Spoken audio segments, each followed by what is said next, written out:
रहती है। यहां तक कि कांग्रेस से लोगों को तोड़ने में भी इल्जाम राहुल गांधी पर ही लगाया जाता है। अभी असम में ही यही खेल हुआ है। आपने देखा, हिमंता बिस्वा शर्मा तो राहुल गांधी को ही बहाना बनाकर बीजेपी में गए थे, आपने देखा। और अब भूपेन बोरा ने भी वही काम किया है। 32 साल कांग्रेस में गुजारने के बाद अब उन्हें बीजेपी की शरण लेनी पड़ी है। लेकिन क्यों लेनी पड़ी, ये देखिए। आज मुलाकात की है भूपेन बोरा ने अमित शाह से। 32 साल कांग्रेस में गुजारने के बाद अब ये बीजेपी की शरण में चले गए हैं। क्यों लेनी पड़ी, इसके असली खुलासे शायद चुनाव के बाद हो जाएंगे। लेकिन वैसे प्रियंका गांधी के असम दौरे के बाद कांग्रेस में अच्छा खासा जोश भरा है। देखना होगा कि भूपेन बोरा बीजेपी के लिए फायदे का सौदा साबित होंगे या घाटे का सौदा साबित होंगे। और सौदे की बात हो रही है तो थोड़ी सी बात उधर ट्रंप की करनी होगी। लाभ और हानि यानी फायदा और नुकसान का गणित जो है, यही गणित अब ट्रंप भी लगा रहे हैं, क्योंकि उन्हें सुप्रीम कोर्ट से ऐसा झटका मिला जिसकी उम्मीद उन्होंने नहीं की थी।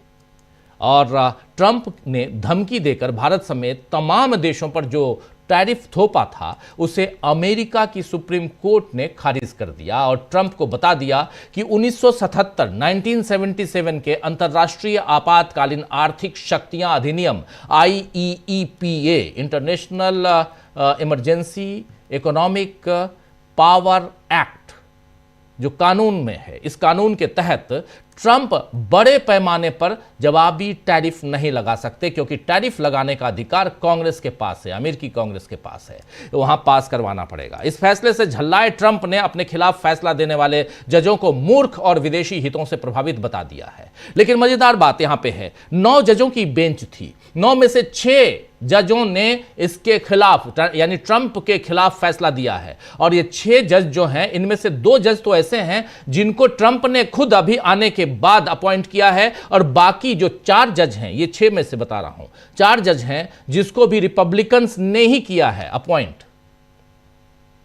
क्या हमारे देश में ऐसा होता है? सोचिएगा कि सत्ता पक्ष नरेंद्र मोदी का कोई चाहने वाला जज बैठा हो हमारे देश में, और मैं उंगली नहीं उठा रहा हूं किसी भी जज के ऊपर, लेकिन जो चीज़ें दिखाई दे रही हैं, कहीं ना कहीं ये नज़र आ रही चीज़ें कि जो बातें कि थोड़ा सा प्रभाव सत्ता का दिखाई देता है कुछ फैसलों पे। ट्रंप की ऐसी बातों को सुनकर लगता है कि क्या बीजेपी का असर अब उन पर हुआ है या ट्रंप के असर में बीजेपी है। बात झल्लाहट की कर रहा हूं, क्योंकि ट्रंप ने झल्लाहट में क्या कुछ नहीं कह दिया, वहां जजों को मूर्ख कह दिया कि हमारे यहाँ के जज मूर्ख हैं। तो आज चर्चा करेंगे दोस्तों कि क्या मोदी की असलियत अब देश के सामने आने लगी है, और क्या इसी वजह से बौखलाई है बीजेपी। और इन सब के बीच बौखलाहट दिखाने की कोशिश करता हूं। इंदौर का जिक्र कर रहा था मैं। कल के घटनाक्रम के बाद, 20 तारीख के घटनाक्रम के बाद जो युवा छात्र गए थे, युवा कांग्रेस के नेता जो गए थे वहां भारत मंडपम में, उसके बाद से घटनाक्रम में बहुत तेजी आई है, बदलाव हम लोग देख रहे हैं। इंदौर में जब आज युवा कांग्रेस के नेताओं का, छात्रों का प्रदर्शन चल रहा था, तो इधर दूसरी तरफ बीजेपी के लोग भी गए। दोनों के बीच आमना सामना हुआ, पत्थरबाजी, बीजेपी की तरफ से पत्थरबाजी हुई। इस पर कांग्रेस पार्टी ने उस वीडियो को भी जारी किया है और साथ साथ एक ट्वीट भी किया। पहले ट्वीट आपके सामने लाता हूं। कांग्रेस लिख रही है, मध्य प्रदेश कांग्रेस की बात हो रही है। हालांकि कांग्रेस पार्टी ने इस ट्वीट को रखा है आपके हमारे सामने। मध्य प्रदेश में बीजेपी का गुंडा राज चल रहा है। बीजेपी के गुंडे प्रदेश कांग्रेस कार्यालय में घुस गए। वहां इन गुंडों ने कांग्रेस कार्यकर्ताओं के साथ हाथापाई की और जमकर तोड़फोड़ मचाई। ये सारी गुंडई बीजेपी सरकार के संरक्षण में की गई। यहां सरकार खुद ही कानून की धज्जियां उड़ा रही है। बीजेपी के इन गुंडों के खिलाफ तुरंत कार्रवाई होनी चाहिए। अब गुंडागर्दी क्या है, वो वीडियो भी इन्होंने जारी किया। जरा देख लेते हैं क्या है उस वीडियो में। जरा फुल स्क्रीन ले आइए वीडियो को, देखते हैं कि इस वीडियो को जारी कर कांग्रेस क्या यहां रखना चाहती है, सबूत क्या पेश कर रही है। देखिए जरा।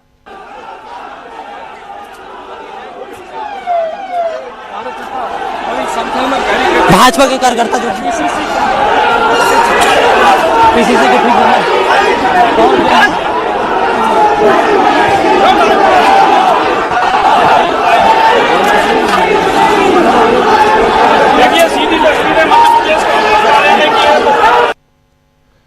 तो देख लिया आपने यहाँ पर यूथ कांग्रेस के खिलाफ प्रदर्शन करते हुए बीजेपी के जो कार्यकर्ता हैं वो पहुंच गए वहाँ कांग्रेस के कार्यालय में और उसके बाद वहाँ तोड़फोड़ करने की कोशिश हुई।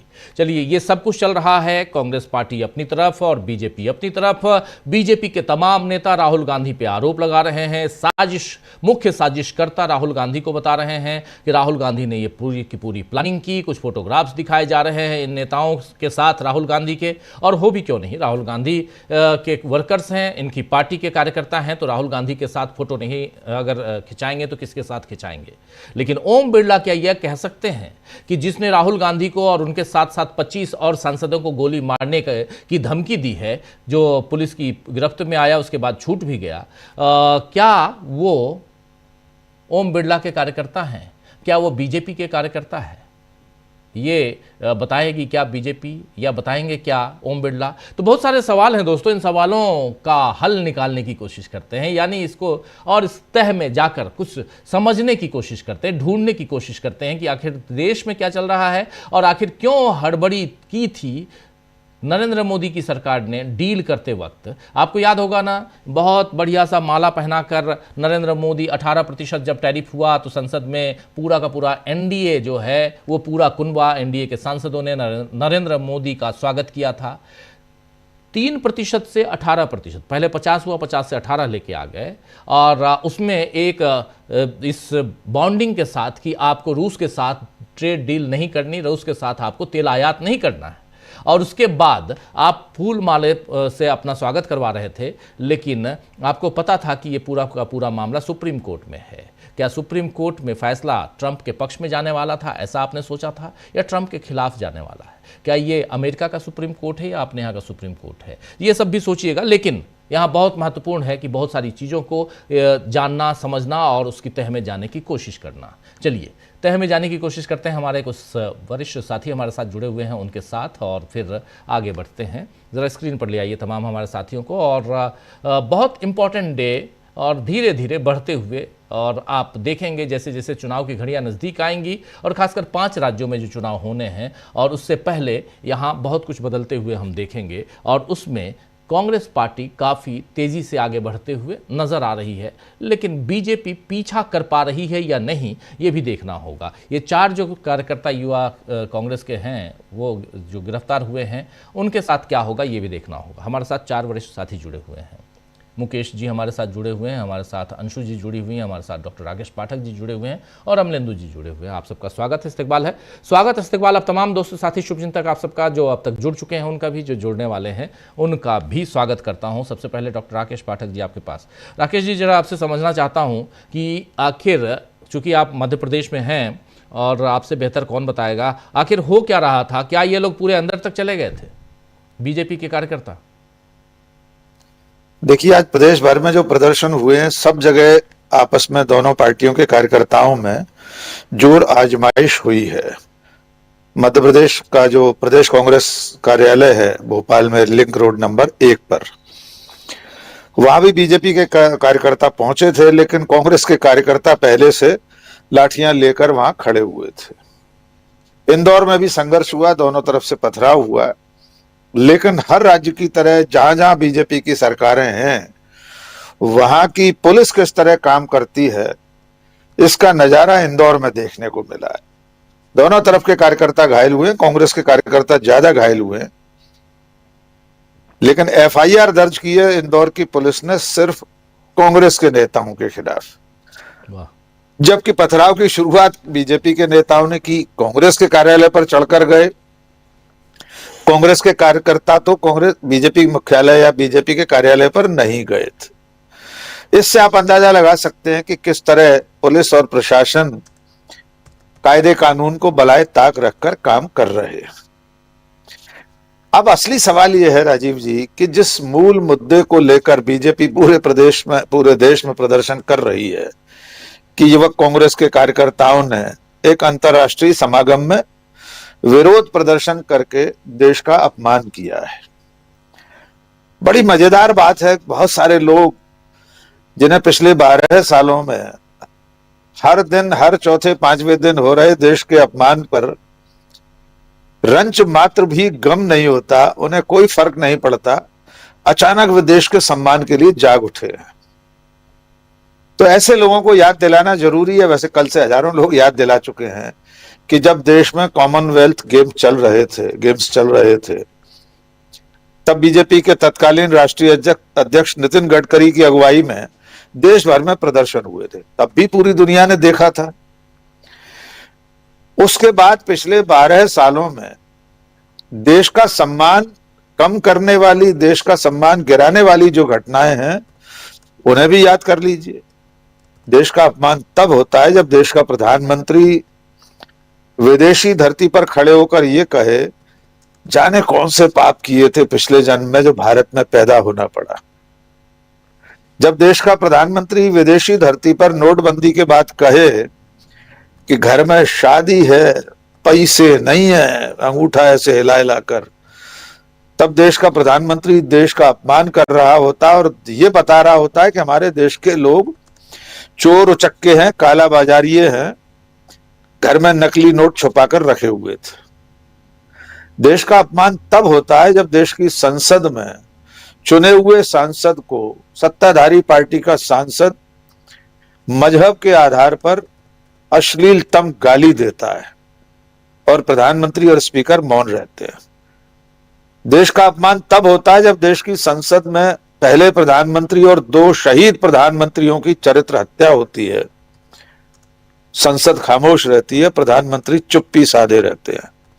देश का अपमान तब होता है जब नेता प्रतिपक्ष और 25 सांसदों को गोली मारने की धमकी देने वाला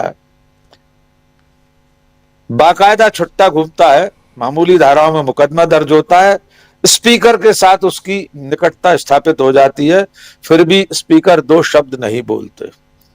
देश का अपमान तब होता है जब देश भर में दूसरे धर्म के त्योहारों पर भगवाधारी गुंडे अल्पसंख्यकों पर जुल्म ढाते हैं। और ये सब घटनाएं ऐसा नहीं है कि देश की 4 दीवारी तक सीमित रहती हैं। इंटरनेट का युग है, एआई का युग है। इसमें सिर्फ यूथ कांग्रेस का प्रदर्शन ही दुनिया ने देखा हो ऐसा नहीं होता। जितनी ऐसी घटनाएं, और इसमें 1000 घटनाएं और जोड़ लीजिए जो पिछले 12 सालों में हुई हैं, जिन्होंने देश की इज्जत मिट्टी में मिला दी है, वे सारी घटनाएं भी दुनिया देखती है। दुनिया ये भी देखती है कि भारत में विरोध प्रदर्शन की गुंजाइश इस सरकार ने छोड़ी ही नहीं है। अगर किसान राजधानी के करीब आकर बैठ जाएं तो बड़े बड़े भाले जैसी कीलें सड़क पर गाड़ दी जाती हैं। दुश्मन देश की सीमा पर लगी हुई कटीली बाढ़ किसानों के सामने खड़ी कर दी जाती है, उन पर लाठियां बरसाई जाती हैं, उन पर आंसू गैस के गोले बरसाए जाते हैं। तो शांतिपूर्ण लोकतांत्रिक गांधीवादी तरीके से विरोध प्रदर्शन की गुंजाइश बची कहां है? पिछले 12 सालों में हर असहमत को, सवाल उठाने वाले हर तबके को इन्हीं लोगों ने, सत्ता में बैठे लोगों ने देशद्रोही, खालिस्तानी, पाकिस्तानी, नक्सली, रोहिंग्या, बांग्लादेशी क्या कुछ नहीं कह दिया है। तो और क्या किया जा सकता है? अगर उस प्रदर्शन में कोई हिंसा हुई होती तो हम और आप पहले व्यक्ति होते जो उसका विरोध करते। बिल्कुल। शांतिपूर्ण प्रदर्शन के तरीके यही तरीके होते हैं। और जहां तक सवाल यह है कि विदेशी मेहमानों के सामने प्रदर्शन करना देशद्रोह है, तो इस दुनिया के हर देश में ऐसे अवसरों पर वहां के नागरिक विरोध की गुंजाइश ढूंढते हैं और प्रदर्शन करते हैं ताकि उनकी बात, उनके सवाल, उनके मुद्दे दुनिया की नजर में आ सके। राजीव जी, अमेरिका का राष्ट्रपति दुनिया का सबसे ज्यादा ताकतवर शख्स है। वो सफेद हवेली जो दुनिया में सत्ता का सर्वोच्च प्रतीक है, व्हाइट हाउस, उसके सामने खड़े होकर लोग डोनाल्ड ट्रंप के खिलाफ रोज प्रदर्शन करते हैं। प्रसंगवश बता रहा हूं, अभी कुछ महीने पहले अमेरिका के प्रवास पर था। एक व्यक्ति राजीव जी वहां है जो पिछले 20 साल से रोज घर से निकलकर व्हाइट हाउस के सामने खड़ा होता है। उसके हाथ में रोज एक नई तख्ती होती है जो डोनाल्ड ट्रंप और अमेरिका के किसी भी राष्ट्रपति, कोई रहा हो 20 सालों में, इतने सारे लोग रह गए, उनके खिलाफ प्रदर्शन करके जाता है। 2 साइकिलधारी पुलिसकर्मी वहां गश्त करते रहते हैं और सब लोग गाली देते रहते हैं डोनाल्ड ट्रंप को। यहां तक कि दूसरे देशों के लोग भी डोनाल्ड ट्रंप के दरवाजे पर आकर विरोध प्रदर्शन कर जाते हैं। एक लोकतांत्रिक देश में, भारत जैसे देश में, लोकतांत्रिक तरीके से प्रदर्शन के खिलाफ इस तरह का माहौल बनाना यह बता रहा है कि सत्ता और उसकी गोद में बैठा हुआ मुख्य धारा का कथित मीडिया सिर्फ विपक्ष को बदनाम करने का काम कर रहा है। आखिरी सवाल छोड़कर जा रहा हूं राजीव जी, हम और आपने तो बहुत चर्चा की है जी। क्या नेता प्रतिपक्ष और देश के 25 चुने हुए सांसदों को गोली मारने की धमकी पर मुख्यधारा के मीडिया ने कोई चर्चा की? क्या देश के सचमुच में सुचिंतित नागरिक समाज ने इस पर कोई चिंता की? जिन लोगों को आज इतनी पीड़ा हो रही है, इतना पीर हो रही है पेट में कि यूथ कांग्रेस के कार्यकर्ताओं ने देश का अपमान कर दिया, उनमें से किसके व्हाट्सएप ग्रुप पर, किसके फेसबुक प्रोफाइल पर जो आज आग उगल रहे हैं, नेता प्रतिपक्ष और सांसदों की हत्या की धमकी पर आपने एक लाइन भी लिखी देखी होगी? तो असल में ये देश चुनिंदा चुप्पियों और चुनिंदा मुखरताओं का देश बनकर रह गया है। हम और आप तो गलत को गलत कहने के लिए हमेशा तत्पर हैं, फिर दोहरा रहे हैं, इस तरह के शांतिपूर्ण प्रदर्शन में कोई ऐतराज नहीं है। हमेशा से ऐसे प्रदर्शन होते रहे हैं, ये देशद्रोह नहीं है। इसमें दिल्ली पुलिस जो कुछ ढूंढना चाह रही है वो सरकार के इशारे पर की जाने वाली कार्रवाई है। लोग अच्छी तरह समझ रहे हैं ये कोई देशद्रोह तख्ता पलट की साजिश नहीं थी। जी राजीव जी। जी, इसको जोड़ना चाह रहे हैं जेनजी जो वहां हुआ आंदोलन, उसी ढंग के आंदोलन की साजिश रची जा रही थी। तो भाई दबा दीजिए दबा दीजिए, भारत के जेनजी को दबाने की कोशिश कीजिए, दबाकर देख लीजिए, बहुत महत्वपूर्ण है। लेकिन प्रशांत जी भी जुड़ गए हमारे साथ। प्रशांत जी, आपका स्वागत है और जल्दी से आना चाहता हूँ, मुकेश जी आपके पास आना चाहता हूँ, फिर अंशु जी और तमाम साथियों आप सबके पास। मुकेश जी, इस आंदोलन, ये क्या एक, देखिए आंदोलन का एक तरीका है, अलग अलग ढंग से अपने ढंग से आंदोलन करते हैं लोग, लेकिन राहुल गांधी, किरण रिजिजू के बयान को बहुत महत्वपूर्ण ढंग से मैंने यहाँ इसलिए रखा, हालांकि कुछ ऐसी बातें होती हैं, चाहे प्रधानमंत्री, चाहे अमित शाह जी, चाहे इनके और भी मंत्री लोग, थोड़ा मैं बचने की कोशिश करता हूँ क्योंकि कुछ रहता नहीं है, नफरत के सिवा और कुछ नहीं।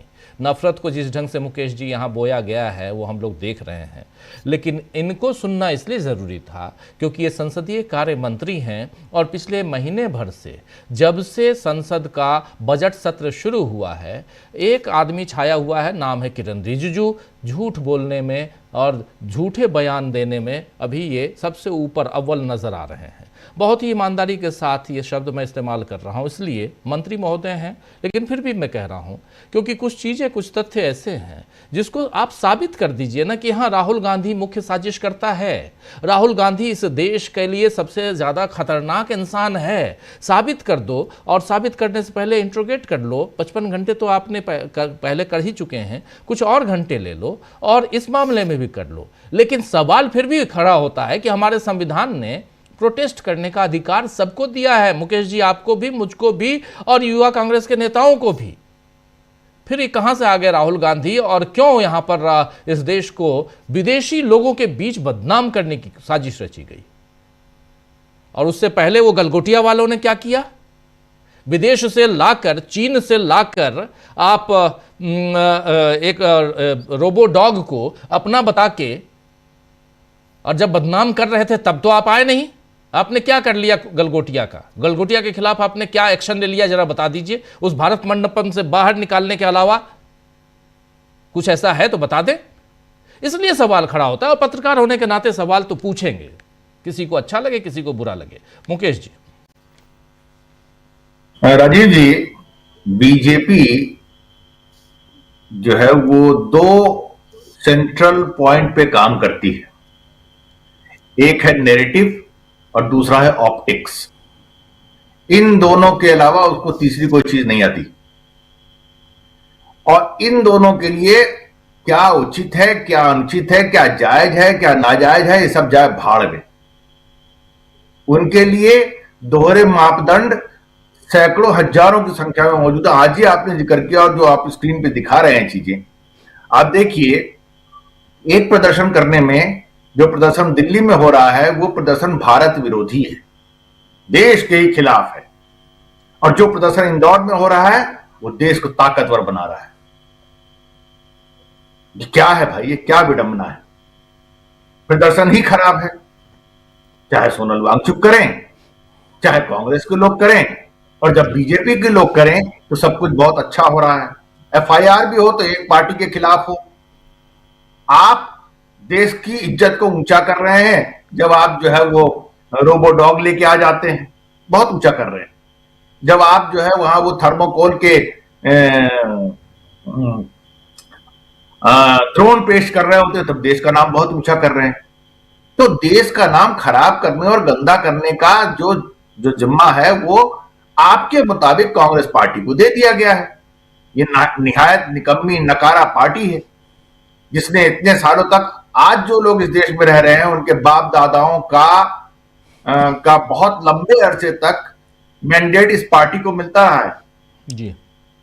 तो अगर लंबे अरसे तक मिलता रहा है और इसने देश विरोधी काम भी किया था, करती रही है, यही इसका स्वभाव है, सील है, चरित्र है, सब कुछ है, तो वैसी स्थिति में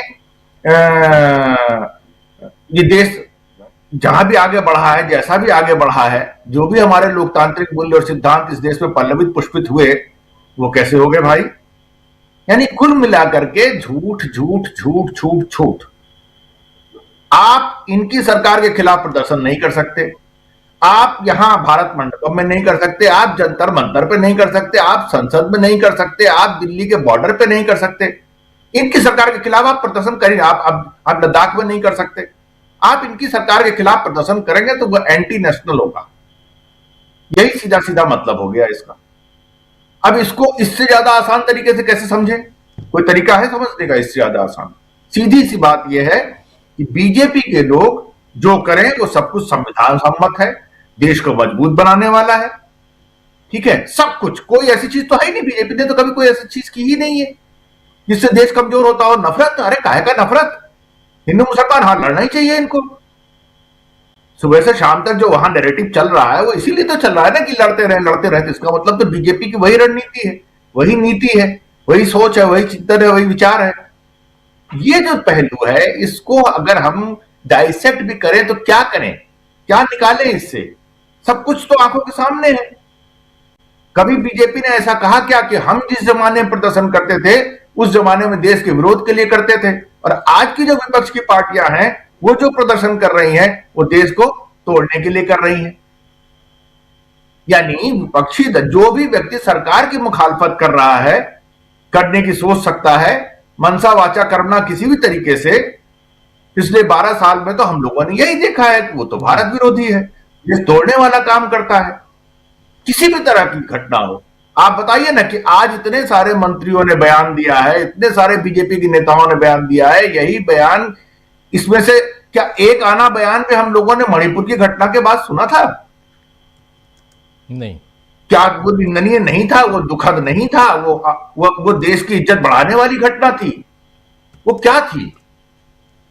तो सवाल यह है कि इनका जो पैरामीटर है, इनका जो तौर तरीका है चीजों को पेश करने का, देखने का, इनको लगता है कि जनता को कुछ भी समझ में नहीं आता, जनता निपट मूर्ख है। और माफ कीजिएगा, चुनाव में तो जनता जब समय समय पे ये साबित कर ही देती है, कभी किसी मुद्दे पे, कभी किसी मुद्दे पे, कभी 10,000 लेके, कभी 10 कुछ और करके। अब आप देखिए ना, एसआईआर केस से जुड़ी हुई जो भी शिकायतें हैं, जो भी तकलीफें हैं, वो अगर बीजेपी शासित राज्यों में है तो सामान्य है, और अगर वो विपक्ष शासित राज्यों में है तो देश विरोधी है। कौन सी घटना देश विरोधी नहीं हो रही भाई? देश को सिर्फ और सिर्फ बीजेपी के लोग बना रहे हैं, बाकी सब मिलकर देश को तोड़ रहे हैं। और मजे की बात यह है कि बीजेपी इतना बड़ा बना चुकी है कि विश्व गुरु बन गई है जी। तो ऐसा लग रहा है कि जैसे विपक्ष के लोग जो है वो हाथी के शरीर पे मार चींटी कोई घूम रहा है एक आध, यही है ना इसका मतलब। तो फिर तो काहे की चिंता है इस बात की? विपक्ष नालायक है, विपक्ष नकारा है, विपक्ष के पास मुद्दे नहीं, विपक्ष के पास सोच नहीं, विचार नहीं, बातें नहीं, कुछ भी नहीं है। बीजेपी के नेताओं के मुताबिक विपक्ष के पास कुछ भी नहीं। विपक्ष जो है वो बौद्धिक रूप से दिवालिया है, यही तो कहना चाह रहे हैं, सुबह से शाम तक यही कहते हैं। तो ऐसी स्थिति में क्या देश के लोगों को यह समझ में आना चाहिए, और सच पूछिए तो न्यूज पॉइंट के इस चर्चा का मकसद यही बताना है कि भाई आप जनता, जो दर्शक है, जो ऑडियंस है, वो दूध का दूध और पानी का पानी करने की कोशिश करे। हम लोगों की बातों से हो सकता है उसे कुछ मदद प्राप्त हो, उद्देश्य यही है। तो अब ये जनता को ही तो डिफरेंशिएट करना, उस जनता को ही ये फर्क देखना है कि साहब कहां पर बीजेपी सही बोल रही है और कहां पर नहीं बोल रही है, क्या सही बोल रही है, क्या गलत बोल रही है। संसद में आप विपक्ष को बोलने नहीं देंगे, सड़क पे बोलने नहीं देंगे, प्रदर्शन वो कर नहीं सकते। विदेशी मेहमानों को आज की तारीख में जैसा वसुधैव कुटुंबकम है, आप कहीं भी दुनिया के किसी भी कोने में प्रदर्शन करेंगे वो सारी दुनिया को पता चलता है। तो आप बताइए, फिर तो सारी दुनिया के सामने तो हर प्रदर्शन है, हमारा ही नहीं, भारत का ही नहीं, सारी दुनिया के देशों का है। कहां का नहीं है? वीडियो के माध्यम से आपको हर जगह की चीजें दिखती हैं, खबर के माध्यम से आपको हर जगह की चीजें दिखती है। कुछ एक देश है जहां की चीजें कम या नहीं दिखती है, मान लीजिए नॉर्थ कोरिया है, मान लीजिए चाइना है, कुछ हद तक रूस है, और ऐसे भी कुछ और देश हो सकते हैं, 2 4 5 और निकल आएंगे, यही ना। तो इसके अलावा बाकी सारी दुनिया में तो आप कहीं भी किसी तरह का अगर प्रदर्शन, किसके खिलाफ विरोध किसका किया जाएगा? सरकार का। बीजेपी वाले किसका करते हैं? विपक्ष का। विपक्ष का विरोध करने के लिए पूरी ताकत झोंकते हैं, पुलिस उनके पीछे खड़ी होती है, सीबीआई ईडी उनके पीछे खड़ी होती है। धर्मात्मा लोग हैं, कितना बढ़िया धर्म का काम करके दिखा रहे हैं सबके सामने। हम सब लोगों को इनकी आराधना करनी चाहिए, यही चाहते हैं, यही चाहते हैं, इनका यही तो मकसद है ना कि हम लोग इनकी आराधना करें जी। और तो कुछ हमारे समझ में नहीं आता, इसमें कुछ भी डेमोक्रेटिक नहीं है, आराधना में कुछ भी डेमोक्रेटिक नहीं होता। ये यही चाहते हैं, जो ये कर रहे हैं, जैसे कर रहे हैं उसको चुपचाप लोग देखें, झेलें, बर्दाश्त करें। कुछ भी, कोई भी चीज ऐसी नहीं है, आप किसी भी चीज पे जो है वो दुख नहीं, अफसोस नहीं जता सकते। जैसे ही दुख और अफसोस जताएंगे, अब आप कहते हैं राजनीति किस बात पर, राजनीति किस बात पर होनी चाहिए? इस देश में किस बात पर राजनीति पहले भी होती रही और आज भी हो रही है और आगे भी होगी? क्या देश की विदेश नीति के बारे में, क्या देश की इकोनॉमिक पॉलिसीज के बारे में, क्या देश की ट्रेड पॉलिसीज के बारे में विपक्ष को कुछ भी कहना राजनीति करना है?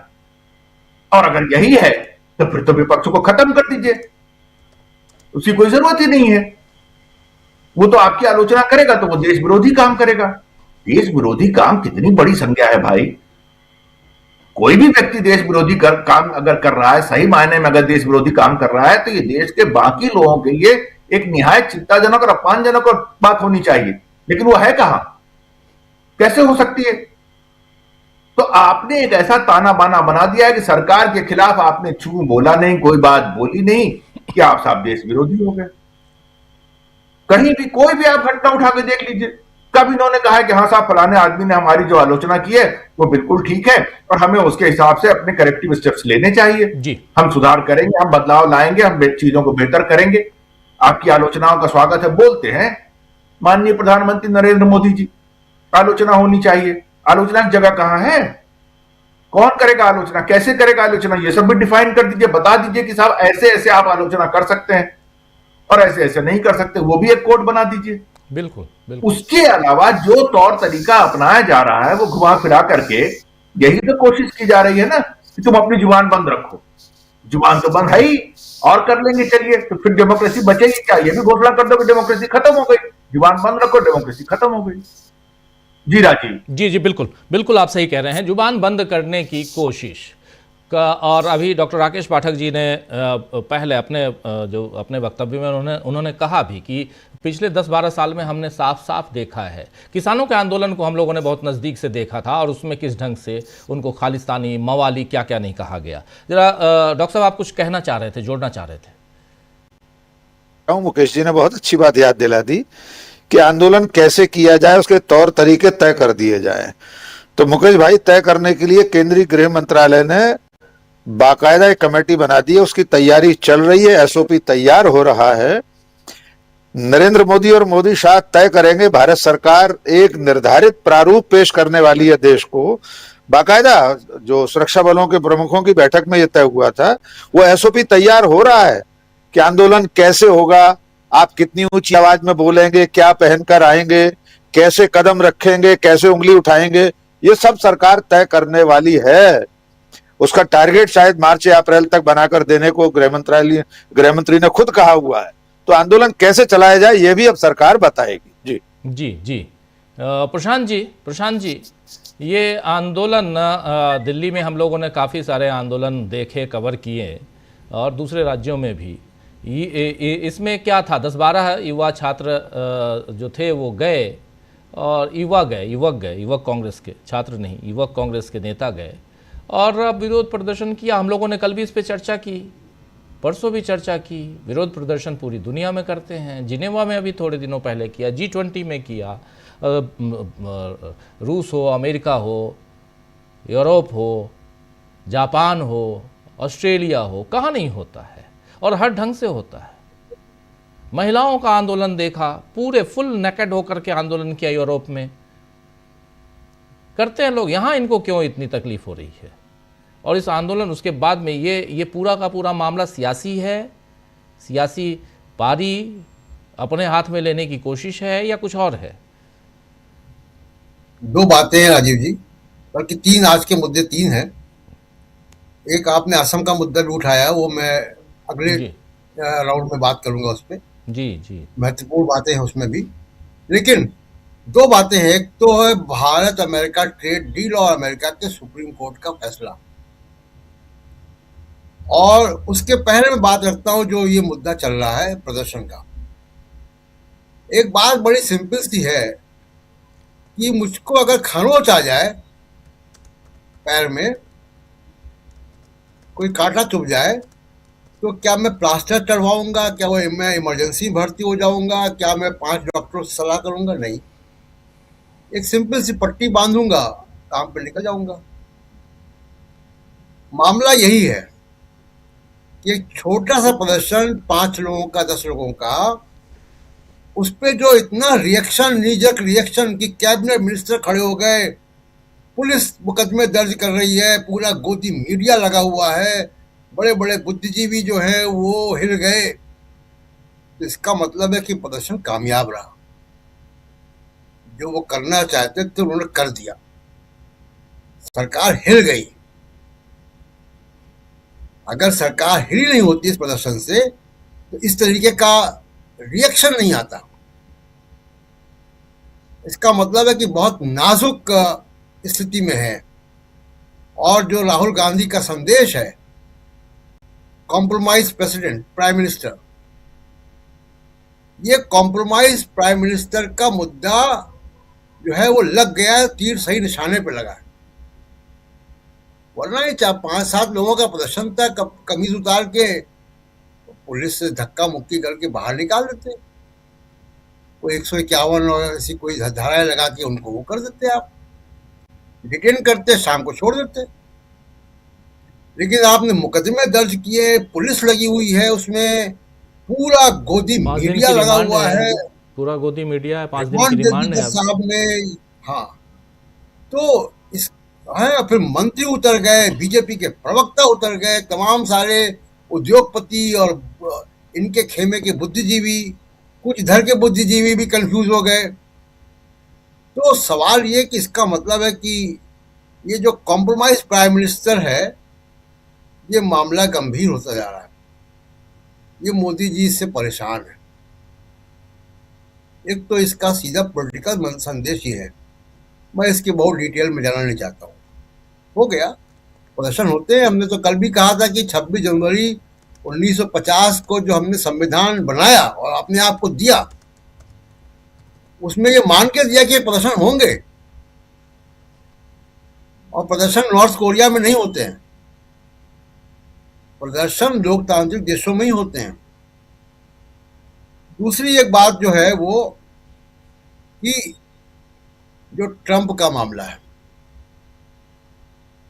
वो बहुत गंभीर मामला है, और देश के लंबे दौर के जो आर्थिक हमारे हित हैं, जो हमारे कृषि का के हित हैं, जो तमाम हित हैं, सामरिक हित हैं, उन सब के साथ समझौता हो रहा है। और ये बहुत गंभीर मामला है, इस पे सवाल उठने चाहिए। सवाल सबसे बड़ा राजीव जी ये है कि आपने 18 दिन वेट क्यों नहीं, इंतजार क्यों नहीं किया? 18 दिन अगर आप इंतजार करते तो आपको नेगोशिएट करना होता 10% से। आपने नेगोशिएट करना शुरू किया 50% से। 25% रूस से तेल मंगाने वाला भी था, और आपने सारे दरवाजे खोले, कृषि के दरवाजे खोले। आपने ये भी माना कि हम रूस से तेल नहीं खरीदेंगे, हम 0% टैरिफ लगाएंगे अमेरिका के प्रोडक्ट पे। तो इतना बड़ा कॉम्प्रोमाइज आपको करना पड़ा क्योंकि आप दबाव में थे, और 18 दिन का आप इंतजार आपने किया होता तो आज आपकी जो नेगोशिएटिंग टेबल पे आपकी स्थिति मजबूत होती। तो 18 दिन इंतजार क्यों नहीं किया? जरा सोचिए राजीव जी कि 5 कंसुलेट हैं हमारे अमेरिका में जी। एक एम्बेसी है। विदेश मंत्री एस जयशंकर अमेरिका में भारत के राजदूत रह चुके हैं। हरदीप पुरी अमेरिका में पोस्टर रह चुके हैं, और न जाने किससे किससे वो ईमेल और बातचीत भी करते मिलते हैं वहां पे। बड़ा डीप पेनिट्रेशन है उनका अमेरिका में, हम सब देख चुके हैं एप्स्टीन फाइल के जरिए। तो उसके बाद आपने, अब मैं बता देता हूँ, कीमत बता देता हूँ, $1.8 मिलियन टैक्स पेयर के पैसे पर SHW LLC नाम की एक आपने लॉबिंग फर्म हायर की हुई है। वो लॉबिंग फर्म सिर्फ टैरिफ के लिए ही हायर की हुई है। उसके बाद आपने $75,000 प्रति माह के पैसे पर मरकरी नाम की एक लॉबिंग फर्म हायर की हुई है। भारत के टैक्स के पैसे पर मिलियंस ऑफ डॉलर की आपने लॉबिंग एजेंसी हायर की हुई है। आपको पता नहीं चला कि सुप्रीम कोर्ट वहां की क्या करने जा रही है? आपको खबर ही नहीं थी, आपको हवा नहीं थी। इतने लोगों ने, इतना बड़ा डिप्लोमेटिक हमला, इतने करोड़ों रुपए की लॉबिंग फर्म, इतने बड़े अपने आप को कहते हैं लेजर आई डिप्लोमेसी, एस जयशंकर, आपको किसी ने नहीं बताया कि भाई 18 दिन वेट कर लो, सुप्रीम कोर्ट कुछ कर सकता है। आपने जल्दबाजी में फैसला कर लिया। और अब आप देखिए, कल आपने सुन लिया होगा, अगर हो तो आप सुनवा भी सकते हैं। यहां भी ट्रंप ने खुलेआम कह दिया, सुप्रीम कोर्ट का फैसला आने के बाद कह दिया कि हमारा भारत के साथ जो करार है वो है। तो अगर सुप्रीम कोर्ट का फैसला लागू भी होगा तो अमेरिकन हिस्से पर लागू होगा 18% टैरिफ पे। लेकिन भारत ने जो 0% टैरिफ कर दिया है, भारत ने जो एग्रीकल्चर के दरवाजे खोल दिए हैं, भारत ने जो वादा कर लिया कि हम रूस से तेल नहीं खरीदेंगे, हम वेनेजुएला और अमेरिका से तेल खरीदेंगे, ये तो खुल गया, ये तो वापस नहीं हो रहा। इस पे अमेरिका का सुप्रीम कोर्ट का कोई जो है वो जजमेंट लागू नहीं हो रहा। और अब आप देखिए कि एक 2 bureaucrat, senior bureaucrat, IAS officer, दोनों मिनिस्ट्री ऑफ कॉमर्स के, दर्पण जैन और राजेश अग्रवाल, ये परसों अमेरिका जा रहे हैं। ये क्या नेगोशिएट करेंगे जब आपकी सरकार का मुखिया ही जो है वो कॉम्प्रोमाइज हो गया है? इसलिए कॉम्प्रोमाइज वर्ड से दिक्कत हो रही है। इसलिए पांच लड़के अगर प्रदर्शन करते हैं तो पूरी सरकार हिल जाती है। ऐसा लगता है कि किसी ने एटम बम गिरा दिया हो। अरे ये 6-7 लड़के युवा शर्ट खोल के प्रदर्शन कर दिया, क्या हो गया? लेकिन उस पर अगर आपने इतना बड़ा रिएक्शन किया है कि मामूली चोट पे आपने प्लास्टर बांध दिया, ICU में भर्ती हो गए, तो इसका मतलब है कि ये कॉम्प्रोमाइज प्राइम मिनिस्टर का जुमला आपके ऊपर लग रहा है। और पूरे देश की निगाहें हैं कि अब ये दर्पण जैन और राजेश अग्रवाल जो परसों अमेरिका जा रहे हैं, ये क्या नेगोशिएट करते हैं, कैसे भारत के हितों को जो है वो रोक बचाते हैं। मुझको नहीं लगता कि ये कामयाब हो गए। कामयाब होना होता तो इतना बड़ा हमला लगा हुआ था, क्यों नहीं किया? ये सवाल के जवाब देने चाहिए। ये लड़के वहां पे कैसे घुस गए, उन्होंने शर्ट क्यों उतार दी और कपड़े कैसे पहने हुए थे, ये सवाल नहीं है देश के सामने। देश के सामने सवाल ये कि हम अमेरिका के आर्थिक गुलामी के दरवाजे पे खड़े हैं। क्या हम अमेरिका की कॉलोनी बन जाएंगे? सवाल ये है, मोदी जी को देना चाहिए। जी राजीव।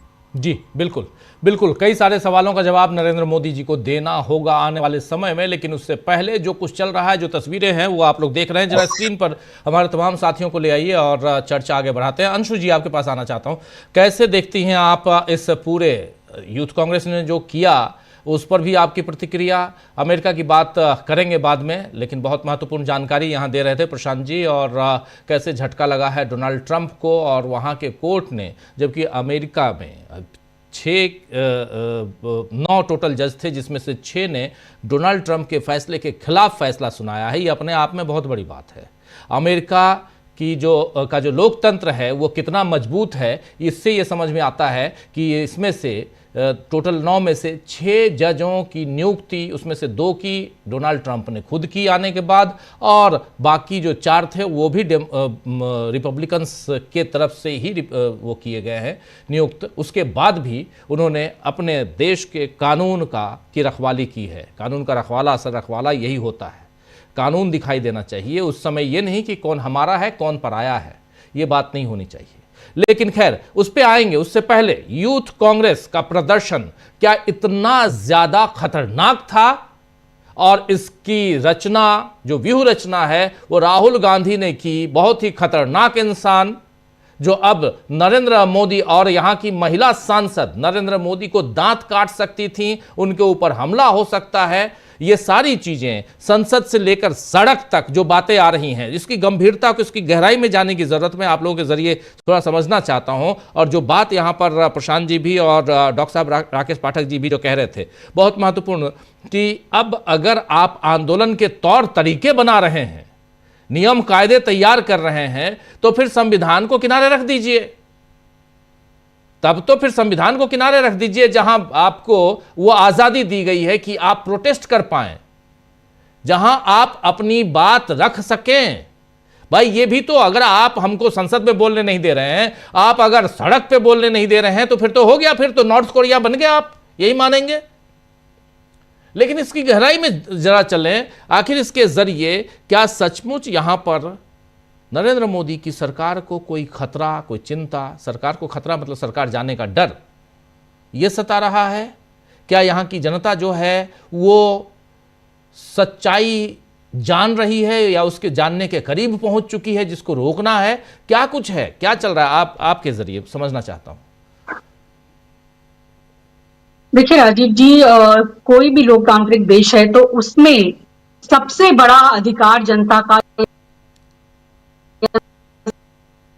सबसे बड़ा को बता सके कि वो क्या गलत कर रही है, क्योंकि किसी भी एक डेमोक्रेसी में आखिरकार जनता मालिक होती है, जनता चुनती है। और ये तो खुद अपने आप को कहते हैं कि हम प्रधान सेवक है, तो जनता को गलतियां बताने का भी हक है। और जो प्रमुख राजनीतिक दल होते हैं, जो विपक्षी दल होते हैं, उनका तो ये और भी बड़ा दायित्व बनता है कि वो इन चीजों को सामने लाए और विरोध करे। अगर लोकतंत्र में ही विरोध नहीं करने दिया जाएगा तो कहां करने दिया जाएगा।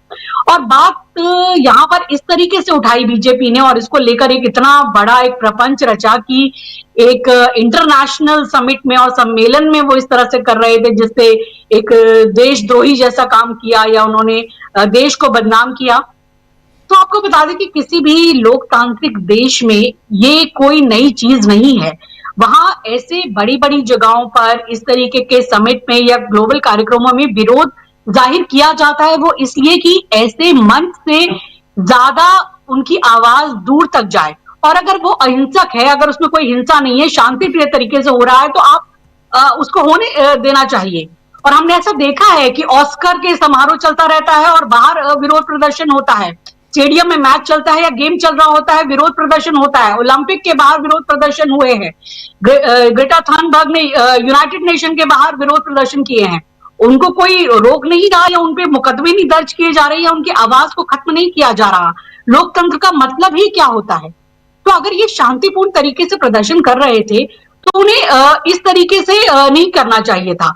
और अगर उन्हें हटाना था तो उसके दूसरे तरीके थे। लेकिन उसके बाद जो बीजेपी ने इसको पूरे देश में एक नैरेटिव खड़ा करने की कोशिश की, कांग्रेस के खिलाफ, राहुल गांधी के खिलाफ, कि ये साजिश रची गई। उन्हें तो हर चीज में साजिश नजर आती है, विरोध में भी साजिश नजर आती है। वो तो जब किरण रिजिजू ये कह रहे हैं कि जो हमारे एलो हैं राहुल गांधी है, वो देश के लिए सबसे बड़ा खतरा है, तो आप उनसे क्या और उम्मीद कर सकते हैं जब वो इस तरह के नैरेटिव कर रहे हैं। और ये आज से नहीं हो रहा, 2012-14 से देखिए, अगर इनकी कड़ियों को जोड़ना चाहे तो हम देखते हैं कि किस तरह से पूरा एक लोकतांत्रिक ढांचा और एक लोकतंत्र की सारी संस्थाओं को तोड़ने का काम किया है बीजेपी ने। ये बात शुरू होती है कैग से, विनोद राय से, चाहे वो अन्ना हजारे आंदोलन से, चाहे वो स्वामी रामदेव से, कि किस तरह से एक ईमानदार, शुचितापूर्ण और जो सही काम कर रही थी डॉक्टर मनमोहन सिंह की सरकार, उसके विरुद्ध एक इस तरह का षड्यंत्र वाला आंदोलन तैयार किया गया। और लेकिन तब भी लोकतांत्रिक मूल्य इतने सशक्त रखे थे कि ये आंदोलन हुए, भले ही इनके पीछे कुछ भी रहा हो, लेकिन इन्होंने सारे मूल्यों को तार-तार किया है, ताक पर रखा है। इन्होंने गालीबाज नेताओं को जन्म दिया। इनके प्रवक्ता को देखिए, वो किस आक्रामकता से, किस बदतमीजी से, किस बेहयाई से आकर नेशनल टेलीविजन पे बात करते रहे, विपक्ष के नेताओं को गालियां देते रहे, जो सो बोलते रहे। सिर्फ टेलीविजन पे नहीं, इनके तो नेता आप देखिए कि संसद में खड़े होकर अल्पसंख्यक समुदाय के लिए क्या क्या शब्द इस्तेमाल करते हैं। वो जब रोए थे वहां पर एक बीएसपी के सांसद, तो सबने देखा था कि क्या उनको बोला गया था। और ये इनाम देते हैं ऐसे गालीबाज सांसदों को, अपने नेताओं को। तो एक पूरा कल्चर इन्होंने चेंज किया, पूरा एक आक्रामकता, एक गली के गुंडे वाला कल्चर इन्होंने राजनीति में लाया, जो कांग्रेस के कल्चर से बिल्कुल इतर था। और कांग्रेस को एक लंबे समय तक समझ नहीं आया कि इसका जवाब कैसे देना है, क्योंकि वो एक परंपरा नहीं रही थी कभी भी, एक लोकतंत्र की एक स्वस्थ परंपरा और इस तरह की। लेकिन जब एक बेहयाई की, एक आक्रामकता की जब हद हो जाती है, तो उसी की भाषा में जवाब देना शुरू कर देना चाहिए। और मुझे लग रहा है कि जिस तरीके से ये कांग्रेस के जो युवा जो दल है, उन्होंने प्रदर्शन किया है, और जो कांग्रेस इनको मजबूती से सपोर्ट कर रही है, बहुत बढ़िया काम कर रही है। अब इस पर हमें बात करनी चाहिए कि कांग्रेस अब उसी आक्रामकता के साथ जवाब दे रही है जो उसे बहुत पहले कर लेना चाहिए था। इसका मतलब ये नहीं है कि आप गुंडागर्दी पे उतरे या बेहाई या गालीबाजी पे आप उतरे, लेकिन उस भाषा में आपको जवाब देना है दूसरे तरीकों से। उनकी आक्रामकता को उसी अंदाज में आपको दिखाना है और जनता को बताना है कि हम किसी गलत कॉज के लिए नहीं लड़ रहे हैं। तो ये आक्रामकता भी बहुत जरूरी है। और आज बीजेपी ने जहां जहां ये प्रदर्शन किए, तो उन्होंने केवल ध्यान भटकाने की कोशिश की, केवल ये जताने और दिखाने की कोशिश की कि ये मुद्दा हम छोटा कर दे, कि वहां एआई में क्या हो रहा था, वहां चाइना के रोबो कुत्ते को दिखाया जा रहा था, इसकी कोई बात ना हो। वहां पर कैसे जब एआई के सीईओ का हाथ उठाते हैं और वो कैसे अटपटा जाते हैं, सकपका जाते हैं कि ये क्या हो रहा है, यहाँ पे कोई चुनावी रैली चल रही है। तो वो क्या हमारी बेइज्जती के पल नहीं थे? जब पूरा सिस्टम कियोस में हो जाता है और 6-6 घंटे तक लोगों को दिल्ली की सड़कों पर पैदल चलना पड़ता है इस सम्मेलन की वजह से। हमें तो एक सम्मेलन करना भी ठीक से नहीं आता है। एक मेरे मित्र ने उसके बाद एक बड़ा ही व्यंग अपना दिखाया था एफबी पे, कि इससे सीख लेनी चाहिए कि हम लोगों को कम से कम ओलंपिक का आयोजन नहीं करना चाहिए। यह पहले भी देख चुके हैं कि खिलाड़ी यहाँ पर किस तरह से लौटे हैं, क्या क्या चीजें हुई है। जब हम एक इंटरनेशनल आयोजन ठीक से नहीं कर पाते, हमारी भद तो खुद पिट रही है जी। और जब ये अगर शांतिपूर्ण प्रदर्शन किया जा रहा था, तो दूसरे देशों में तो ऐसा होता है कि वहां लोग इस चीज को भी अप्रिशिएट करते हैं कि इस देश में इतना मजबूत लोकतंत्र है कि यहाँ पर आवाज उठाने की इतनी आपको आजादी है। तो यहाँ हमारी, अगर आप लोकतंत्र को ही खत्म कर देना चाहते हैं तो वो अलग बात है। अगर आवाज उठाना, विरोध करना आपको लग रहा है कि ये देशभक्ति नहीं है, तो फिर आप एक नए प्रतिमान गढ़ रहे हैं। क्योंकि उन्होंने क्या अपनी टी शर्ट पे लिखा था, पीएम इज कॉम्प्रोमाइज्ड। उन्होंने सरकार या देश नहीं कहा था। क्या प्रधानमंत्री की आलोचना नहीं हो सकती? क्या प्रधानमंत्री की आलोचना होना मतलब पूरी सरकार की आलोचना, पूरे देश की आलोचना है? उन्होंने यही कहा ना कि प्रधानमंत्री मोदी देश नहीं है, आरएसएस देश नहीं है, और ये देश एक डाइवर्सिफाइड देश है और देश सबका देश है। अगर देश की किसी हितों से, मूल्यों से अगर समझौता हो रहा है, जो अभी ट्रेड डील में हुआ है, बिल्कुल सही कह रहे थे प्रशांत जी कि हमको नहीं पता था कि वहां सुप्रीम कोर्ट में इस तरह का फैसला आने वाला है, कि हम उसका इंतजार नहीं कर सकते थे, और हमने इस तरह से अपने हितों को पूरा दांव पर लगाया। तो ये जो सारी चीजें हैं, बीजेपी ने इनको इस तरह गढ़ा कि अब इनकी भाषा में जवाब देना उनको जरूरी है। आज क्यों इनको जो है आरजेडी की जो प्रवक्ता हैं, चाहे वो प्रियंका हो या फिर जो दूसरी प्रवक्ता है, वो क्यों इनको चुभती हैं? क्योंकि अब वो इनको उनकी भाषा में जवाब देती है। जो इनके गालीबाज संबित पात्रा, जो इनके गौरव भाटिया, ये जो मनाए सो कह सकते थे, इन पर कभी कोई लगाम लगाने की जरूरत इनको महसूस नहीं हुई। इनके सांसद जो गाली दे सकते थे, मुस्लिम को जो भी कह सकते थे, इनको उसमें उनको बहुत अभिमान इनको महसूस होता था।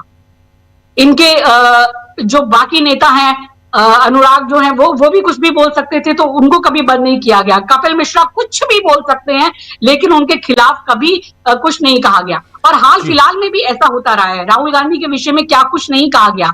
और उनको तो देखिए, बताइए कि जो ओम बिरला के साथ फोटो खिंचा रहा है, वो आदमी खुले आम आकर इस तरह की धमकी दे रहा है मारने की, लेकिन एक टीवी चैनल इसको नहीं दिखा रहा है। तो जिस तरह से पूरे मीडिया को आपने अपने कब्जे में किया, एक बेहुदा तरीके से आप एक आक्रामकता लाए और अब आप लोकतंत्र का गला घोटने की कोशिश कर रहे हैं। तो मैं कह रही हूं कि कांग्रेस अगर इसका जवाब इस तरीके से दे रही है, तो ये अब उनकी रणनीति सही है। इस रणनीति पर उनको बहुत पहले आ जाना चाहिए था। मैं तो कह रही हूं देर से आए लेकिन दुरुस्त आए, और ये आक्रामकता अब उनको भी बरकरार रखनी चाहिए, क्योंकि देश ये देख रहा है कि ये ऐसे ही उल जलूल मुद्दों में फंसाते हैं। जब बात ट्रेड डील की करनी है, जब बात किसानों के हित की करनी है, जब चीन हमारे पर क्या कर रहा है उसकी सुरक्षा की करनी है, तो ये वंदे मातरम गवाते हैं। उसके पर बात डिबेट करते हैं। डिबेट क्या होनी है, किताब से डरकर भाग जाते हैं। तो मुझे लगता है कि ये लोग अब समझ रहे हैं, और अब जो जवाब है वो संसद में भी नहीं मिलेंगे, चुनावों में भी नहीं मिलेंगे, क्योंकि सारी संस्थाएं तो आपकी मैनेज्ड हैं। तो आपको अब जनता के पास ही जाना है, अब वहीं से आंदोलन उठने हैं और आपको वहीं गैल्वेनाइज करना है। तो ये अगर समझ गए हैं कांग्रेस वाले लोग और राहुल गांधी, तो मुझे लगता है कि ये तो एक शुभ संकेत है। मैं तो इसको कुछ बुरा नहीं मान रही, और इसमें देश की बेइज्जती नहीं है। अगर आपका लोकतंत्र जिंदा है तो प्रोटेस्ट होने चाहिए, विरोध होने चाहिए, जब तक कि वो शांतिपूर्वक है। जी जी, बिल्कुल बिल्कुल। अमलेंदु जी, कैसे देखते हैं आप यहाँ पर, क्यों बीजेपी इस एक छोटे से प्रोटेस्ट को इतना बड़ा बना रही है?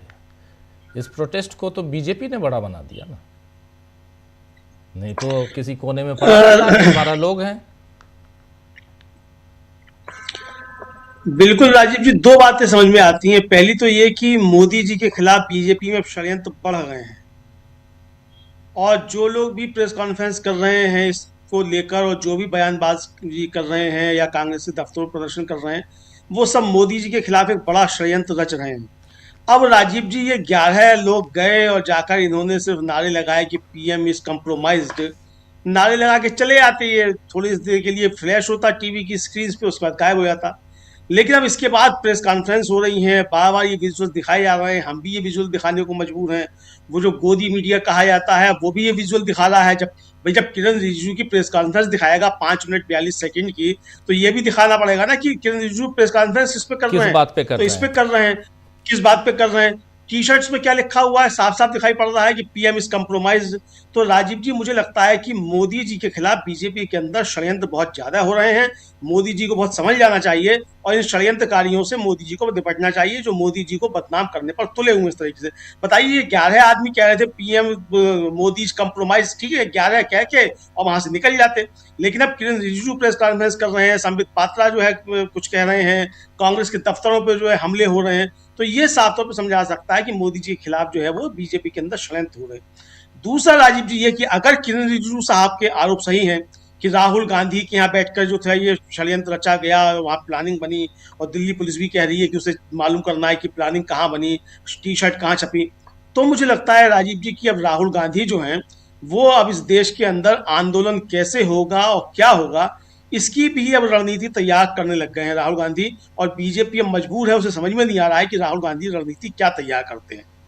दिल्ली पुलिस की जो एफआईआर बताती है और जो दलीलें हैं उसकी, वो इसी तरफ संकेत करती हैं। किरण रिजिजू की प्रेस कॉन्फ्रेंस भी यही संकेत देती है कि राहुल गांधी बहुत बढ़िया रणनीति बनाने लगे हैं विपक्ष की। और बताइए, 11 लोगों के दम पे राहुल गांधी जो है, मतलब 2 दिन से तो कांग्रेस छाई हुई है। कल जो है, कल पूरे दिन भर ये चलता रहा। आज चूंकि जो है सब जगह दफ्तरों पे हमले हो रहे हैं कांग्रेस के, तो वैसे अब चर्चा में है।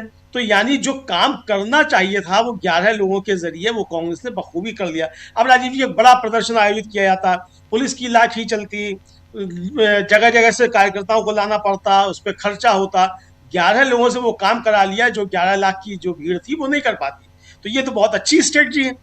मुझे लगता है कि अब बीजेपी अब कुछ भी आरोप लगाती है, कुछ करती है, लेकिन राहुल गांधी ने अपना काम कर लिया, जैसा कि बीजेपी का आरोप है कि राहुल गांधी ने इसकी जो था वो साजिश रची थी। बीजेपी के शब्दों में साजिश रची थी, तो राहुल गांधी ने अपना काम कर लिया।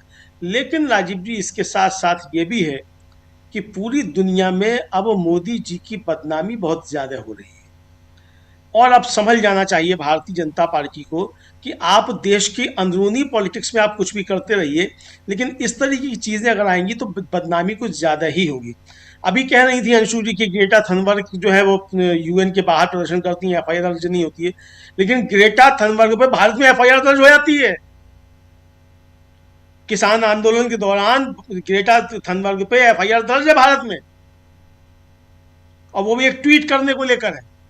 और 4 दिन तक उस पर हमारा गोदी मीडिया ने उस पर बहस की थी कि टूल किट वहीं से आया था टूल किट। तो राजीव जी, अगर ये टूल किट वाले मसले ही है तो मुझे लगता है कि राहुल गांधी की टूल किट जो है वो बीजेपी की टूल किट से ज्यादा काम कर रही है। फिर तो बीजेपी की टूल किट जो है राहुल गांधी की टूल किट को ही बढ़ावा दे रही है। अब राहुल गांधी ना मीडिया से बात कर रहे हैं, ना कोई प्रेस विज्ञप्ति जारी कर रहे हैं, लेकिन सारा मीडिया जो दिखा रहा है कि यूथ कांग्रेस के कार्यकर्ताओं ने क्या किया। अब मोदी जी के बारे में पूरी दुनिया को मालूम है नहीं हो कंप्रोमाइज है कि नहीं है, लेकिन पूरी दुनिया आप जान रही है कि मोदी जी कंप्रोमाइज है, और भारत में प्रदर्शन हो रहा है एआई समिट में कि मोदी जी कंप्रोमाइज है। तो ये कंप्रोमाइज की सवाल तो पूछा जाएगा ना, सवाल पूछा जाएगा कि जब मामला सुप्रीम कोर्ट में था और 10 दिन में सुनवाई होनी थी, फाइनल उस पर फैसला आना था, तो उससे पहले आपने क्यों ट्रेड डील पर साइन कर दिया? क्यों ट्रेड डील आपने कर ली? डील क्यों की आपने? ये सवाल तो पूछा जाएगा ना मोदी जी से। और उसके बाद याद है ना कैसे स्वागत हो रहा था संसद भवन के हॉल में। बिल्कुल। तो बिल्कुल राजीव जी, ये बात जो है आपकी ये 100% सही है कि सवाल होंगे, और सवाल हो भी रहे हैं। लेकिन ये राजीव जी, हम लोगों की कहावत है कि वो 100 जूते भी खाए और प्याज भी खाई, तो यहाँ तो वो वाली कहावत चरतात हुए जा रही है। यानी आपने ट्रंप से हामी भी भर दी कि आप समझौता कर, मतलब ट्रेड डील कर रहे हैं, और ट्रेड डील कब हो गई, किसने दस्तखत किया, ये अभी तक नहीं मालूम। लेकिन ट्रंप जो बता रहे हैं वो सारी दुनिया को मालूम पड़ रहा है कि ये जो है ट्रंप ने कोई डील की घोषणा की है, और मोदी जी ने उसमें हामी भर दी और अपना उन्होंने माला भी पहन ली है। अब माला पहनने की इतनी जल्दी थी भाई, थोड़े दिन रुक ही जाते, 10 दिन और रुक जाते, 10 दिन रुक कर ही माला पहन लेते। नहीं फिर तो लेकिन राजीव जी मसला फिर नहीं पहन पाते। नहीं, माला पहन सकते थे। माला में कुछ नहीं, मोदी जी कहीं भी माला पहन सकते हैं राजीव जी। मोदी जी तो माला में 300 लाशें पड़ी होती हैं उड़ीसा में, जहां होती है वहां भी जाके माला पहन लेते हैं। तो मोदी जी तो माला कहीं भी पहन सकते हैं। तो मोदी जी तो माला उत्सव जीवी है ना, तो उत्सव कहीं भी मना सकते थे, वो कहीं भी मना सकते थे। लेकिन ये उत्सव जीविता में प्रधानमंत्री ने जो अपनी जगहसाई करवाई है, अरे वो फाइलें आ गई थी, अगर कुछ आ भी गई थी तो कहते भाई ट्रंप तुझे जो करना वो कर ले, हम इन फाइलों से नहीं डरते, हम अपने देश के हितों के साथ समझौता नहीं करेंगे। तो राजीव जी, मोदी जी का स्थान जो था वो हम लोगों के दिल में भी बढ़ जाता। हम लोग भी कहते भाई बहुत अच्छा प्रधानमंत्री मिला है, 56 इंच की छाती वाला है, एक अकेला सब पर भारी है। ट्रंप को इसने जवाब दे दिया कि जाओ कुछ भी फाइलें तुम निकालते रहो, हम तुम्हारे आगे झुकने वाले नहीं। लेकिन अब तो राजीव जी चर्चा यही हो रही है कि आप झुके हुए हैं, क्योंकि आपने थैंक यू बोल दिया ट्रंप साहब को। थैंक यू ट्रंप साहब, आपने डील कर ली है, बहुत अच्छी बात है। और ट्रंप ने स्पष्ट कर दिया, और स्पष्ट ही नहीं किया कि हम भारत पे टैरिफ लगाएंगे और भारत हमको टैरिफ देगा और हम 0 टैरिफ देंगे। ये भी कहा उसने कि प्रधानमंत्री मोदी अमेरिका को लूट रहे थे। ये शब्द है ट्रंप के। आपकी दोस्ती कितनी अच्छी है वो ट्रंप बता रहा है कि आप जो थे, मतलब ट्रंप आपका दोस्त जो है, my dear friend Donald Trump, वो कह रहा है कि नरेंद्र मोदी अमेरिका को लूट रहे थे। राजीव जी, ऐसे शब्दों का इस्तेमाल तो राहुल गांधी ने भी नहीं किया मोदी जी के लिए। व्हाइट हाउस पे आके धरना देंगे अब किरण रिजिजू साहब, अमेरिकी दूतावास के आगे धरना देंगे संबित पात्रा, ट्रंप के पुतले जलाएंगे क्या? है हिम्मत तो जलाओ, बिल्कुल जलाओ। राहुल गांधी के खिलाफ अगर आप मोर्चा निकाल सकते हैं, 11 लोग अगर पहुंच गए मोदी कंप्रोमाइज की टी शर्ट लेकर, तो आप जगह जगह हमले कर सकते हैं। तो भाई अमेरिकी दूतावास पाकिस्तान में थोड़ी है, पाकिस्तान तो पाकिस्तान का है, यहाँ है, वहां जाके करो प्रदर्शन कि ट्रंप तेरी कब्र खोदेगी, लगाओ नारे जाकर कि ट्रंप तेरी कब्र खोदेगी, जैसे लगा रहे थे राहुल तेरी कब्र खोदेगी, लगाओ जाकर किनारे, हिम्मत है तो, 56 इंच की छाती वाले हो तो। लेकिन आपका जोर जो है वो यही चलता है, चूंकि अभी आप सरकार में हैं।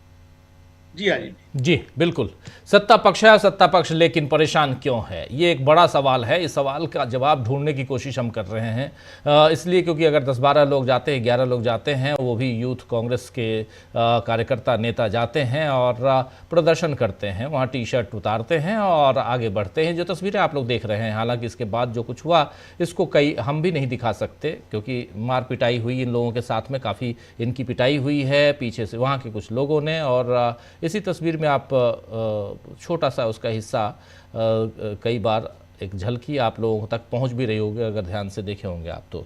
दिल्ली पुलिस वहीं पर थी, लेकिन आज दिल्ली पुलिस ने 5 दिन की रिमांड मांगी और 5 दिन की रिमांड दे दी गई और कहा गया कि जैसे नेपाल में जेनजी आंदोलन हुआ, सत्ता परिवर्तन करवाया गया, इन लोगों की साजिश भी वही थी और इस साजिश का पर्दाफाश होना चाहिए। इसके पीछे कौन कौन लोग हैं, टी शर्ट कहाँ से प्रिंट करवाई और कैसे आए, वो सारी चीज़ें, सारी जानकारी के लिए 5 दिन का समय चाहिए और इसलिए इनको 5 दिन की रिमांड चाहिए थी। 5 दिन की रिमांड दे दी गई। लेकिन दूसरी तरफ इनके जो वकील थे, यानी यूथ कांग्रेस के जो 4 नेता जो गिरफ्तार हुए हैं, इनके जो वकील थे, उन्होंने कहा कि अगर विरोध प्रदर्शन के नाम पर और जो विरोध प्रदर्शन करे उसके खिलाफ FIR कर उसको अगर ऐसे ही जेल में डाला जाएगा तो फिर संसद में भी विरोध प्रदर्शन होता है, कल को आप सांसदों के साथ भी ऐसा ही करेंगे। ये एक सही परिपाटी नहीं है, एक सही चलन नहीं होगा। लेकिन इसके पीछे की सियासत, पीछे का डर, सियासत को भी किनारे कर देते हैं।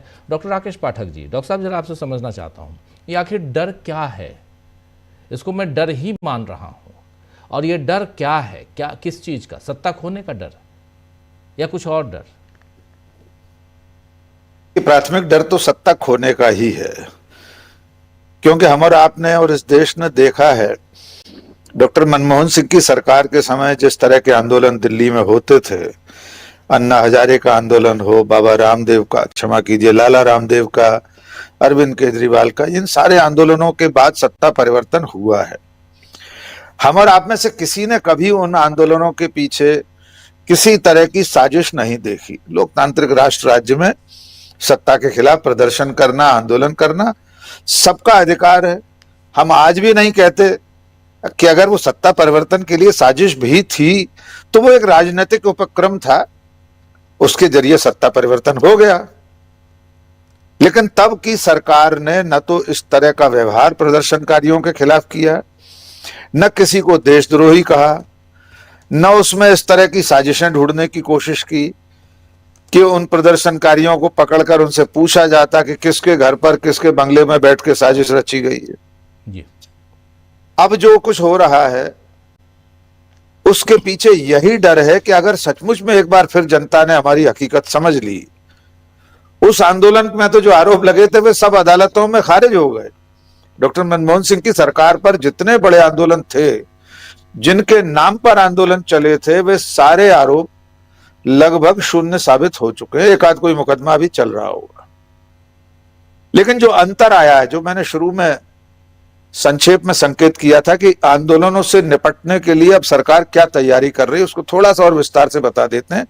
यद्यपि उस वक्त भी DB लाइव पर एक विशेष वीडियो मैंने बनाया था। जुलाई 2025 में इंटेलिजेंस ब्यूरो ने एक सम्मेलन आयोजित किया था जिसमें गृह मंत्री अमित शाह मौजूद थे। उसमें गृह मंत्री अमित शाह ने कहा कि 1974 से लेकर अब तक हुए सारे जन आंदोलनों का खुलासा किया जाए, उन पर शोध किया जाए कि आंदोलन का क्या उद्देश्य था, उनके पीछे कौन लोग थे, किस तरह आंदोलन चला था, किसने फंडिंग की थी 1974 से लेकर अब तक के। और इसकी जिम्मेदारी गृह मंत्री ने, पुलिस का एक विभाग है bureau of police research and development, उसे जिम्मेदारी दी है। इसके साथ साथ इस रिसर्च के लिए ये पूरी शोध होगी 1974 से लेकर अभी तक की। इस काम में ईडी को लगाया गया है, इसके अलावा CBDT को लगाया गया है, फाइनेंशियल इंटेलिजेंस यूनिट को लगाया गया है। तो आप अंदाजा लगा सकते हैं ये सारी इकाइयां, पुलिस की रिसर्च एंड डेवलपमेंट इकाई और ईडी, फाइनेंशियल इंटेलिजेंस, CBDT, ये सब मिलकर ये पता लगाएंगे कि तो 1974 से लेकर अब तक जो आंदोलन चले थे उन आंदोलनकारियों का नेता कौन था, उनके खाता नंबर क्या थे, उनमें पैसा कहां से आता था। इसके बाद गृह मंत्रालय एक मानक आंदोलन प्रक्रिया तय करेगा, जिसे एसओपी कहा जाएगा। बाकायदा उसके लिए एक सर्कुलर निकाला जाएगा भारत सरकार की तरफ से। उसमें लिखा होगा कि छात्र हो, मजदूर हो, राजनीतिक दल हो, कोई भी संगठन, समूह, व्यक्ति आंदोलन किस तरह चलाएगा, इसके दिशा निर्देश इस एसओपी के जरिए देश को बताए जाएंगे। तो आने वाले दिनों में हमारे देश की दशा भी कोरिया या चीन जैसी होने वाली है। बस इतनी कमी रह गई है कि आंदोलनों पर अभी थियाननमेन चौक की तरह टैंक नहीं चले हैं। कोई भरोसा नहीं कल को इसकी भी नौबत आ जाए।